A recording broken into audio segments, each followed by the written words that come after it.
Hi hello welcome to my channel. அப்பாடா ஒரு வழியாக வாய்ஸ் ஓவர் கொடுக்க ஸ்டார்ட் பண்ணியாச்சு. என்னடா ஆச்சு என்னோடய வாய்ஸ்க்கும் என்னோடய வீடியோக்கும் அப்படின்னு ஒரு சில பேர் யோசிச்சிருப்பீங்க. கண்டிப்பாக அதை பற்றின வீடியோவும் இதுக்குள்ளே இருக்கும். அது மட்டும் இல்லாமல் இது ஆடி மாதத்துலேருந்து எடுத்த வீடியோஸ்லாம் அப்படியே வச்சுட்டு இருந்தேன் ஸ்டோர் பண்ணி. ஏன்னா என்னோடய ஃபோனில் டேட்டா ப்ராப்ளம்னால கொஞ்சம் கஷ்டமாக இருந்தது வீடியோஸ் அப்லோட் பண்ண முடியாமல். ஈவன் எனக்குமே ஜிபேலாம் பண்ணுறதுக்கெல்லாம் ஆகாமல் தான் இருந்தது. என்ன ப்ராப்ளம்னா கேரளா அண்ட் செங்கல்பட்டு டிஸ்ட்ரிக்டில் ஏர்டெல் ப்ரீபெய்டு இருக்கவங்களுக்கெல்லாம் நெட்டு ரோமிங்லேயே தான் இருந்தது, டேட்டா கிடைக்காம. அதான் பிரச்சனை. இது ஆடி பூரம் அன்னைக்கு காலையிலே எழுந்திரிச்சு குளிச்சு முடிச்சு வாசலெல்லாம் கோலம் போட்டு ரெடி பண்ணியாச்சு. என்னென்னா நான் எங்கள் வீட்டில் இருக்கிற அம்மன் ஃபோட்டோக்கு இன்றைக்கி வளகாப்பு பண்ணுவேன். ஆடி பூரம்னாலே வளகாப்பு தானே. ஸோ அதுக்காக தான் எல்லாத்தையும் ப்ரிப்பேர் பண்ணி வச்சிட்ருக்கேன். இது சாமி கும்பிட்டு முடித்து கடைசியாக ஆலம் அவங்களுக்கு ஆரத்தி எடுத்து வைக்கிறதுக்காக அதை வச்சுருக்கேன். மஞ்சள் குங்குமம் வளையல் இதெல்லாம் எல்லாத்தையுமே ரெடி பண்ணியாச்சு. அக்ஷதையும் ரெடி பண்ணியாச்சு. இது சாமிக்கு போடுறதுக்கு மட்டும் இல்லை, நம்ம சாமி நமக்கு போடுற மாதிரி தான் நான் ரெடி பண்ணி வச்சுருக்கேன். அதுக்கப்புறம் நான் எங்கள் வீட்டில் அம்மன் எந்த அம்மன்னா, அம்மன் மொத்தமாக தான் இருக்குது. லக்ஷ்மி சரஸ்வதி அந்த மாதிரி அம்மன்னு தனியாக கிடையாது. ஒரு வழியாக குலதெய்வம் எதுன்னு தெரிஞ்சுக்கிட்டு இந்த ஆடிப்பூரத்துக்கு அப்புறம் தான் நான் குலதெய்வ ஃபோட்டோவே வீட்டுக்குள்ளே வாங்கிட்டு வந்தேன். அதனால் குலதெய்வ ஃபோட்டோவும் இல்லை. இப்போதைக்கு எங்கள் வீட்டில் வாராகி அம்மன் தான் இருக்காங்க. அதனால் வாராகி அம்மனுக்கும் பண்ணலாம், தாராளமாக பண்ணலாம். அவங்களும் அம்மன் தானே. அதனால் வாராகி அம்மனை வச்சு அவங்களுக்கு மஞ்சள் குங்குமம் சந்தனம் எல்லாம் வச்சுட்டு அவங்களுக்கு நெய்வேத்தியம் ஏதாவது ஒரு இனிப்பு. நான் இன்றைக்கி கேசரி தான் பண்ணியிருக்கேன், இனிப்பு கேசரி. எல்லாமே ரெடி பண்ணி வச்சுட்டு அவங்களுக்கு வளகாப்பு பண்ணுறதுக்கு நான் ரெடி ஆகிட்டேன். அவங்களுக்கு வளகாப்பு பண்ணுறது கன்சீவாக ஆகணுங்கிறதுக்காக மட்டும் வளகாப்பு பண்ணுறது இல்லை, நம்ம வீட்டில் நல்லது நடக்கணும், எப்போவுமே நல்லா இருக்கணும் எல்லாரும் அப்படின்னு நினச்சிட்டு சாமி குளிர வைக்கிறது தான் இந்த ஆடிப்பூரம் வளகாப்பு. ஸோ அவங்களுக்கு சந்தனம்லாம் கன்னத்தில் வச்சு வளையலெல்லாம் மாலையை போட்டாச்சு. போட்டுட்டு சாமியை நல்லபடியாக கும்பிட்டு முடிச்சாச்சு. எங்கள் வீட்டில் எல்லா ஆடிப்பூரத்துக்கும் இப்படி தான் நான் எங்கள் வீட்டில் கும்பிடுவேன். சாமிக்கிட்ட வச்சுருக்க தாலி சரடும் வளையலும் அதுக்கப்புறம் சாமியெல்லாம் கும்பிட்டு முடிச்சதுக்கப்புறம் நம்ம எடுத்து நம்ம ஓன் யூஸ்க்கு யூஸ் பண்ணிக்கலாம். வீட்டில் சாமி கும்பிட்டு முடிச்சதுக்கப்புறம் ஈவினிங் கோயிலுக்கு போயாச்சு. கோயிலையுமே ஆடிப்பூரம் அன்னைக்கு அம்மனுக்கு வளகாப்பு பண்ணுவாங்க. இவங்க பவானி அம்மன். இங்கே ஜோடி ஜோடியாக உட்காந்துருக்கவங்கலாம் புதுசாக மேரேஜ் ஆனவங்க. அவங்கெல்லாம் குழந்தைக்காக வேண்டிட்டு அங்கே சாமிக்கிட்ட இந்த பச்சைப்பயிரெல்லாம் வச்சு சாப்பிட்டு போவாங்க. சூப்பராக முடிஞ்சிருச்சு. இது ஆடி மாதம் 3வது வாரம் ஞாயிற்றுக்கிழமை அன்னைக்கு இது. ஸோ ஆடி மாதத்தில் 2 பூஜை பண்ணனால அந்த பூஜையோட வீடியோஸ் தான் இதில் இருக்கும். இது ஆடி மாதம் குலதெய்வத்தை கும்பிட்றதுக்காக நான் வீட்டிலலாம் ஃபுல்லாக ரெடி பண்ணியாச்சு. காலையிலேயே எழுந்திரிச்சு குளிச்சு முடித்து சூப்பராக ரெடி பண்ணிட்டேன். என்னென்னா பார்த்திங்கன்னா, கல்யாணம் ஆகி இத்தனை வருஷத்தில் இந்த வருஷம்தான் தடவை நான் தனியாக கும்பிடுறேன் என்னோடய வீட்டில். ஸோ நம்ம ஓன் ஹவுஸில் தான் கும்பிடணுன்னு இல்லை, ரெண்ட் ஹவுஸ்லேயும் கும்பிடலாம். கண்டிப்பாக நமக்கு ஓன் ஹவுஸ் கிடைக்கிறதுக்கு சாமி கண்டிப்பாக அருள் புரிவாங்க. இவங்க தான் எங்களோட குலதெய்வம் பெரியபாளையத்தம்மன் பவானி அம்மன். நல்லபடியாக அவங்கள எங்கள் வீட்டுக்கு வாங்கின்னு அவங்களுக்கு மஞ்சள் சந்தனமெல்லாம் வச்சு உள்ளே அழகாக உட்கார வச்சாச்சு. இந்த வளையல் ஆடிப்பூரத்தன்னைக்கு வராகி அம்மனுக்கு மாலையாக போட்டிருந்தோம் இல்லையா, அந்த வளையல் தான் என்னோடய கைக்குள்ளே நான் போட்டுட்ருக்கேன், நல்லபடியாக இருக்கணும்னு. எந்த ஒரு நல்ல நாள் வந்தாலும் கையில் எனக்கு எப்பயுமே மருதாணி இருக்கணும். அந்த வீடியோ தான் இது. காலையிலேருந்து குலதெய்வத்துக்கு கூழ் காய்ச்சி ஊற்றணும்னு ஒரே வேலை, இடுப்பு வலி அவ்வளோ வலி எடுத்துக்கிச்சு. ஸோ சார் ஒரு சில வேலை எனக்கு கொஞ்சம் ஹெல்ப் பண்ணார். வாழ்க்கையில் இத்தனை வருஷத்தில் இந்த 2 வேலை தாங்க செஞ்சார், ரொம்பலாம் வேலை செய்யலை. ஹாயாக காலை நீட்டிட்டு உட்காந்துட்டேன் நான். சூப்பராக சமையல்லாம் முடிச்சாச்சு. முடிச்சுட்டு சாமி குலதெய்வம் தனியாக வெளியே வச்சு கும்பிடணும். எல்லா சாமிக்குட்டியும் கும்பிடக்கூடாதுன்னு எனக்கு தெரிஞ்சு நான் அப்படி கும்பிட்டேன். நீங்களாம் எப்படின்னு தெரியல.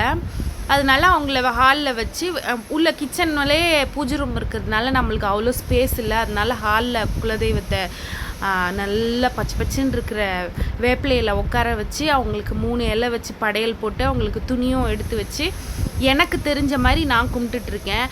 நான் கும்பிடுற வேலைக்கு தான் மழை ஓஹோன்னு பிச்சுக்கிச்சு. நான் அந்த கடவுளே நம்மளை ஆசீர்வதிக்கிறாங்க அப்படின்னு நான் நினச்சிக்கிட்டேன்.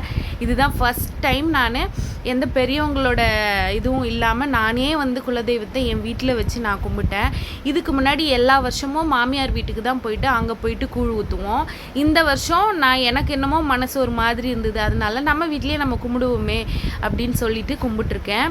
ஸோ கண்டிப்பாக வந்து இந்த வருஷத்துலேருந்து என்னோட குடும்பத்துலேயா இருக்கட்டும், உங்களை பார்க்குற உங்களோட குடும்பத்துலேயா இருக்கட்டும் சந்தோஷமும் சாப்பாட்டுக்கும் எந்த ஒரு குறைவும் இல்லாமல் இருக்கணும் அப்படின்னு நான் கடவுள்கிட்ட வேண்டிக்கிறேன். நீங்களும் வேண்டிக்கோங்க. நான் கும்பிட்ற வேலைக்கு மழை ஓஹோன்னு பிச்சுக்கிச்சா, அவ்வளோ மழையில் வந்து வெளியே எடுத்துகிட்டு போய் வச்சு நம்மளால் கூழ் ஊற்ற முடியாது, அந்த அளவுக்கு வந்து மழை பிச்சுக்கிச்சு. அதனால வந்து வீட்டுக்குள்ளேயே வச்சு ஊற்றுறேன். அது மட்டும் இல்லாமல் ஈவினிங் தான் வந்து தளிகை போடுவாங்க, இது கும்பம் போடுவாங்க. நான் வந்து கூழ் ஊற்றும் போதே சேர்த்து போட்டுட்டேன். இப்படியும் போடலாம், அதனால நான் சேர்த்தே போட்டுட்டேன். நம்ம கூட்டம் நிறைய இருக்குது அப்படின்னா நம்ம ஈவினிங் வந்து கும்பம் போடுறதுக்காக நான்வெஜ்லாம் செய்யலாம். நம்ம 3 பேர் தான் இருக்கும் ப்ளஸ் சாமி, அதனால் ஒரே டைமில் வந்து எல்லாமே வந்து சமைச்சி வச்சு நான்வெஜ்ஜு கூழ் பொங்கல் இதெல்லாம் வச்சு ஒரே டைம்லேயே சாமி கும்பிட்றதுக்கு ரெடி பண்ணியாச்சு.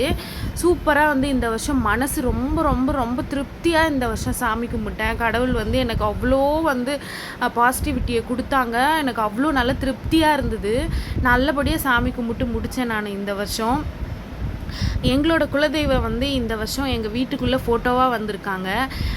காட் கிரேஸ், நான் அவங்களா தான் இருக்கும் அப்படின்னு நான் நினைக்கிறேன். எனக்கு ஒருத்தவங்க சொன்னாங்க, அதனால நான் அவங்க தான் நினச்சி நான் அவங்கள வீட்டுக்குள்ளே வச்சு கும்பிட்டுட்ருக்கேன். கண்டிப்பாக நல்லதே நடக்கும்னு நான் நம்புகிறேன். இந்த வருஷத்துலேருந்து எங்கள் வீட்டில் எல்லாமே நானே பண்ணணும் அப்படின்னு நினச்சிட்ருக்கேன். அடுத்தடுத்து வீடியோஸ் வந்து கண்டிப்பாக வந்துக்கிட்டே இருக்கும். ஸோ ப்ளீஸ் இதுக்கு முன்னாடி சப்போர்ட் பண்ணவங்க இதே மாதிரி இனி வர வீடியோஸையும் சப்போர்ட் பண்ணுங்கள், லைக் பண்ணுங்கள், ஷேர் பண்ணுங்கள். நான் வந்து சாமி கும்பிட்டு முடித்ததுக்கப்புறம் வந்து நான் என்னென்ன தளிகை போட்டிருக்கேங்கிறதையும் காமிக்கிறேன். நான் ஒரு ஆளாக நின்று சமைச்சது எல்லாமே இது. ரொம்பவே அழகாக வந்து இந்த குலதெய்வத்தை வந்து கும்பிட்டு முடிச்சாச்சு. என்னடா இது போன மாதம் எடுத்தது இந்த மாதம் வீடியோ அப்லோட் பண்ணுறேனேன்னு நினச்சிக்காங்குதிங்க. நான் ஆல்ரெடி சொல்லிட்டேன் என்னோடய ஃபோனில் ப்ராப்ளம் இருந்ததுன்ட்டு. ஸோ இது மாதிரி நிறைய வீடியோஸ் பெண்டிங் இருக்குங்க. அதெல்லாம் கண்டிப்பாக இனி வர வீடியோஸில் அப்லோட் பண்ணுறேன். இப்போ வந்து என் ஃபோனில் இந்த ப்ராப்ளம் வந்து தீர்ந்து போச்சு. அவங்களே கால் பண்ணி உங்களோட ஃபோனில் வந்து தாராளமாக நீங்கள் 5G வச்சுக்கலான்னு சொல்லிட்டாங்க. ஒரு 2 days முன்னாடி தான் 4Gயாக மாற்றிக்கோங்கன்னு சொன்னாங்க. 4Gயாக மாற்றிக்கிட்டாலும் வீடியோ வந்து அப்லோட் பண்ண முடியல என்னால், அந்த அளவுக்கு டேட்டா எடுக்கலை. ஸோ இப்போ வந்து 5Gயாக மாற்றியாச்சு. So no problem. உங்கள் ஃபோன்லேயும் இந்த மாதிரி டேட்டா வந்து கிடைக்காம இருந்ததுன்னா இந்த மாதிரி நீங்கள் ட்ரை பண்ணி பாருங்கள். சாமிக்கு வந்து சூப்பராக வந்து சாமி கும்பிட்டு தேங்காயெல்லாம் உடச்சி வச்சாச்சு. கடவுள் கண்டிப்பாக எனக்கு அவ்வளோ சந்தோஷமாக இருந்தது இது சாமி கும்பிடும்போது. எங்கள் வீட்டு தளிகை படையலை பாருங்கள். மீன் வறுவல், சிக்கன் தொக்கு, கருவாட்டு குழம்பு, மொச்சை போட்டு கருவாட்டு குழம்பு, முட்டை, பிடி கொழுக்கட்டை, சக்கரை பொங்கல், வடை, கேசரி சூப்பராக பண்ணியாச்சு. பாயசம் மட்டும்தான் பண்ணலைன்னு நினைக்கிறேன். அழகாக வந்து சாமிக்கு எனக்கு பிடிச்ச மாதிரி மஞ்சளும் பச்சையும் கலந்த மாதிரி புடவை எடுத்து வச்சு மாவிளக்கு போட்டு இந்த அம்மனை ரொம்ப மனசு திருப்தியாக ரொம்பவே அழகாக சாமி கும்பிட்டு முடித்தேன். எனக்கு அவ்வளோ ஒரு திருப்தியாக இருந்தது. இது மட்டும் இல்லை, எப்போவுமே வந்து மாமியார் வீட்டில் கும்பிடுவேன், அதனால நம்ம வீட்லேயே கும்பிட்டுட்டோமேனு ஒரு மனசு குறையாவே இருந்தது. அந்த குறையுமே நான் தீர்த்துக்கிட்டேன். சாமி கும்பிட்டு முடித்ததுக்கப்புறம் வந்து மாமியார் வீட்டுக்கு அடுத்த வாரம் 3வது வாரம் எங்கள் வீட்டில் நாங்கள் சாமி கும்பிட்டோம். 4வது வாரம் மாமியார் வீட்டில் போய் பொங்கல் வச்சு சாமி கும்பிட்டு எங்கள் மாமனார் மாமியாருக்கெல்லாம் அந்த ப்ளவுஸ் பிட்டெல்லாம் கொடுத்துட்டு ஆசீர்வாதம் வாங்கிட்டு வந்தாச்சு. அதோட கிளிப் வந்து இதில் இல்லை, ஏன்னா நான் தான் வீடியோ எடுக்கணும். நான் இங்கேயே வேலை செஞ்சுட்டு இருக்கும்போது வீடியோ எடுக்க முடியல. ஸோ சாமி வந்து நாங்கள் நாகாத்தம்மனை தான் அங்கே வந்து கும்பிட்டுட்ருப்போம், வீட்டுக்கு ஆப்போசிட்லேயே இருக்குது. ஸோ அந்த அம்மனை வந்து அலங்காரம் பண்ண பிக்சர் மட்டும்தான் இதில் ஆட் பண்ணியிருக்கேன். படையல் போட்டதெல்லாம் எடுக்க முடியல. So very sorry. Next year கண்டிப்பாக இதே சந்தோஷத்தோட கண்டிப்பாக இதே மாதிரி ஒரு சாமியை கும்பிட்டு இதே மாதிரி ஒரு இதை விட சந்தோஷமாக நான் கண்டிப்பாக உங்களுக்கு ஒரு வீடியோ அப்லோட் பண்ணுவேன். ஸோ நீங்களும் சந்தோஷமாக இருங்க, நானும் சந்தோஷமாக இருக்கிறேன். என்னோடய வீடியோ பார்க்குறவங்க சப்ஸ்கிரைப் பண்ணுங்கள், மறக்காமல் லைக் பண்ணுங்கள், ஷேர் பண்ணுங்கள், கமெண்ட் பண்ண மறக்காதீங்க. ஏதாவது தப்பு பண்ணியிருந்தேன்னா சொல்லுங்கள். ஸோ வீடியோ பிடிச்சிருக்கோன்னு நினைக்கிறேன். பிடிச்சிருந்தா வீடியோவை கண்டிப்பாக லைக் பண்ணுங்கள். இதுதான் நான் வந்து எங்கள் மாமியார் வீட்டில் சாமி கும்பிடுவோம் இல்லையா, அந்த நாகாத்தம்மனோட புத்து. இதை வந்து க்ளீன் பண்ணி மாலை பூவெல்லாம் போட்டுட்டு துணியெல்லாம் சுற்றுவோம். அதை வீடியோலாம் அப்லோட் பண்ண முடியல. So very sorry. இன்னொரு வீடியோவோட மீட் பண்ணுறேன். பாய்.